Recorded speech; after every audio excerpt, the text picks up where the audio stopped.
ಈ ದಿನ ಕರ್ನಾಟಕ ರಾಜ್ಯ ಸರ್ಕಾರ ಮುಖ್ಯಮಂತ್ರಿ ಸಿದ್ದರಾಮಯ್ಯವರ ನೇತೃತ್ವದ ಸರ್ಕಾರ ಹಿಂದುಳಿದ ದಲಿತ ಮಠಾಧಿಪತಿಗಳ ಒಕ್ಕೂಟಕ್ಕೆ ಅರ್ಥಾತ್ 22 ಮಠಮಾನ್ಯಗಳು ಕೆಲವು ಸಂಘ ಸಂಸ್ಥೆಗಳಿಗೆ ಆಶ್ರಯವನ್ನು ಅರ್ಥಾತ್ ಇಲ್ಲಿ ಭೂದಾನವನ್ನು ನೀಡಿರುವಂತಹ ಕಾರ್ಯ ಆಗಿದೆ.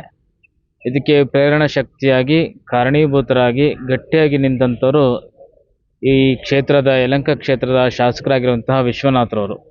ಸ್ವತಃ ವಿಶ್ವನಾಥ್ರವರು ಎಲ್ಲಿ ಖಾಲಿ ಜಾಗ ಇದೆ, ಎಲ್ಲಿ ಲಿಟಿಗೇಷನ್ ಇಲ್ಲ, ಎಲ್ಲಿ ಸಮಸ್ಯೆಗಳು ಕಡಿಮೆ ಇದ್ದಾವೆ, ಮತ್ತು ಆ ಭಾಗದ ಜನಗಳನ್ನು ಕರೆದು ನೋಡಪ್ಪ ಮಠಗಳು ಜಾಗ ಹುಡುಕ್ತಾ ಇದ್ದಾರೆ, ಅವ್ರಿಗೆ ನೀವೆಲ್ಲ ಒಪ್ಪಿಕೊಳ್ಳೋದಾದರೆ ನಾವು ಮುಂದುವರಿಯೋಣ, ಮತ್ತು ಅವರು ಮುಂದುವರೆದಾಗ ತೊಂದರೆ ಕೊಡೋದಾದರೆ ಬೇಡ ಅಂತೇಳಿ ಪೂರ್ವಪರ ಎಲ್ಲ ಆಲೋಚನೆಗಳನ್ನು ಮಾಡಿ ಜನಗಳನ್ನು ವಿಶ್ವಾಸವನ್ನು ಗೆಲ್ಲಿಸಿಕೊಂಡು ಎಲ್ಲಿ ಸಮಸ್ಯೆಗಳು ಕಡಿಮೆ ಇದ್ದಾವೆ ಆ ಭಾಗದಲ್ಲಿ ಎಲ್ಲ ಮಠಗಳಿಗೆ ಇವತ್ತು ಜಮೀನನ್ನು ದಕ್ಕಿಸ್ಕೊಳ್ಳೋಕ್ಕೆ ಸಾಧ್ಯತೆ ಆಗಿರುವಂಥದ್ದು ವಿಶ್ವನಾಥ್ ಅವರ ಕಡೆಯಿಂದ ಆಗಿದೆ.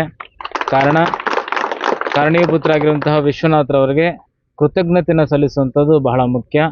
ಈ ಹಿನ್ನೆಲೆಯಲ್ಲಿ ಒಕ್ಕೂಟದ ಎಲ್ಲ ಪರಮ ಪೂಜ್ಯರು ಇಲ್ಲಿ ಭಾಗವಹಿಸಿ ಅವರ ಆತಿಥ್ಯವನ್ನು ಸ್ವೀಕರಿಸಿ ಅವರಿಗೆ ಧನ್ಯವಾದಗಳನ್ನು ಹೇಳಲಿಕ್ಕೆ ಬಂದಿದ್ದೇವೆ. ಭವಿಷ್ಯದಲ್ಲಿ ಅವರೆಲ್ಲ ರೀತಿಯ ರಾಜಕೀಯದ ಎತ್ತರಕ್ಕೆ ಬೆಳೀಲಿ ಅಂತೇಳಿ ನಾವು ಆಶೀರ್ವಾದವನ್ನು ಪ್ರಯತ್ನಿಸ್ತೇವೆ. ನಮ್ಮ ಎಲ್ಲ ಹಿಂದುಳಿದ ದಲಿತ ಮಠಾಧೀಶರ ಒಕ್ಕೂಟದ ಮಠಾಧೀಶರ ಒಂದು ಅಪೇಕ್ಷೆ, ಬೆಂಗಳೂರಿನಲ್ಲಿ ನಮಗೆ ಒಂದು ಅಸ್ತಿತ್ವ ಬೇಕಾಗಿತ್ತು. ನಾವು ಬೆಂಗಳೂರಿಗೆ ಬರ್ತಿದ್ವಿ, ಎಲ್ಲ ಒಂದು ಕಡೆ ವಾಸ್ತವ್ಯನ ಹೂಡ್ತಾ ಇದ್ವಿ, ಮತ್ತು ಹಾಗೆಯೇ ನಮ್ಮ ಮಠಗಳಿಗೆ ತೆರಳ್ತಾ ಇದ್ವಿ. ಆದರೆ ಅಧಿಕೃತವಾಗಿ ನಮ್ಮೆಲ್ಲರಿಗೂ ಕೂಡ ಸಣ್ಣ ಪುಟ್ಟ ಸಮುದಾಯಗಳಿಗೆ ಮಠ ಮತ್ತು ಒಂದು ವಾಸ್ತವ್ಯ ಒಂದು ಕೇಂದ್ರ ಸ್ಥಾನದಲ್ಲಿ ಅಗತ್ಯವಾಗಿ ಬೇಕಾಗಿತ್ತು. ಇಂಥ ಸಂದರ್ಭದಲ್ಲಿ ನಮ್ಮ ಒಕ್ಕೂಟದ ಅಧ್ಯಕ್ಷರು ನಿರಂಜನಪುರಿ ಸ್ವಾಮೀಜಿಯವರು ಚಿಂತನೆ ಮಾಡಿ ಬೆಂಗಳೂರಿನಲ್ಲಿ ಎಲ್ಲ ಸಮುದಾಯದವ್ರಿಗೂ ಕೂಡ ಒಂದು ಮಠದ ಅವಶ್ಯಕತೆ ಇದೆ, ಆ ಬಗ್ಗೆ ಚಿಂತನೆ ಮಾಡಬೇಕು ಅನ್ನುವಂಥ ನಿಟ್ಟಿನಲ್ಲಿ ಮುಖ್ಯಮಂತ್ರಿಗಳಿಗೆ ಅವರು ಮನವಿಯನ್ನು ಮಾಡಿದರು. ಮುಖ್ಯಮಂತ್ರಿಗಳು ಹಲವಾರು ಕಡೆ ನಮ್ಮ ಸಮುದಾಯದ ಮಠಗಳಿಗೆ ನಿವೇಶನವನ್ನು ಕೊಡಬೇಕಂತೇಳಿ ಚಿಂತನೆ ಮಾಡಿ ಪರಿಶೀಲನೆಗೆ ಒಳಪಡಿಸಿದರು. ಈ ಸಂದರ್ಭದಲ್ಲಿ ಮೊದಲು ಮುನ್ನುಡಿ ಆಡಿದಂಥವರು ನಮ್ಮ ಯಲಹಂಕ ಕ್ಷೇತ್ರದ ಶಾಸಕರಾದ ವಿಶ್ವನಾಥ್ ಅವರು.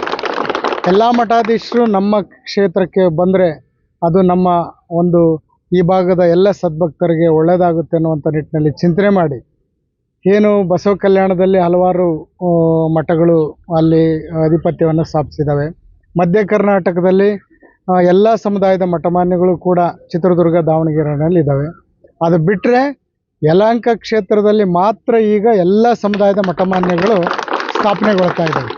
ಅದಕ್ಕೆ ಹೆಚ್ಚಿನ ಪ್ರೇರಣೆ ಮತ್ತು ಅಭಿಲಾಷೆ ಮತ್ತು ಆಸಕ್ತಿ ಮತ್ತು ಪ್ರೋತ್ಸಾಹ ನಮ್ಮ ವಿಶ್ವನಾಥ್ ಅವರು.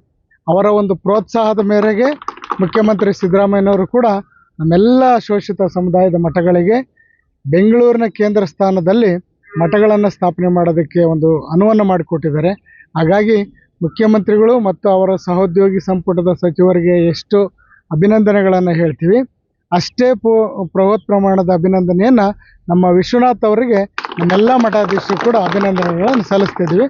ಮೊದಲನೇ ಬಾರಿ ನಾವೇನು ಮುಖ್ಯಮಂತ್ರಿಗಳ ಮನೆಗೆ ಹೋಗಿಲ್ಲ, ಅದಕ್ಕಿಂತ ಮುಂಚೆನೇ ಆ ವಿಶ್ವನಾಥ್ ಅವ್ರ ಮನೆಗೆ ಬಂದು ಪ್ರಸಾದವನ್ನು ಸ್ವೀಕರಿಸಿ ಅವರ ಒಂದು ಗೌರವವನ್ನು ಸ್ವೀಕರಿಸಿ, ಈ ಸಂದರ್ಭದಲ್ಲಿ ನಾವೆಲ್ಲರೂ ಕೂಡ ಪರಮ ಪೂಜ್ಯರು ಒಂದು ತುಂಬ ಹೃದಯದ ಮನಪೂರ್ವಕವಾಗಿ ಅವರಿಗೆ ಶುಭಾಶೀರ್ವಾದವನ್ನು ಕೋರಿ ಅವರ ಸಹಕಾರವನ್ನು ಮತ್ತು ಅವರೆಲ್ಲ ಒಂದು ಅಭಿಮಾನಿ ಬಳಗದವರ ಒಂದು ಪ್ರೋತ್ಸಾಹದಿಂದ ಈ ಭಾಗದಲ್ಲಿ ನಾವು ಮಠವನ್ನು ಸ್ಥಾಪನೆ ಮಾಡೋದಕ್ಕೆ ನಾವು ಮುಂದಾಗಿದ್ದೀವಿ ಅನ್ನುವಂಥ ಹೆಮ್ಮೆಯ ಮಾತನ್ನು ಈ ಸಂದರ್ಭದಲ್ಲಿ ಹೇಳ್ತೀವಿ. ಚಿತ್ರದುರ್ಗ ಶಿವಶರಣ ಮಾದಾರ ಚೆನ್ನೈ ಗುರುಪೀಠ ಎಲ್ಲ ಸಮುದಾಯದ ಮಠಮಾನ್ಯಗಳು ಮಠಾಧೀಶರು ಕೂಡ ಇಲ್ಲಿದ್ದೀವಿ ನಾವು.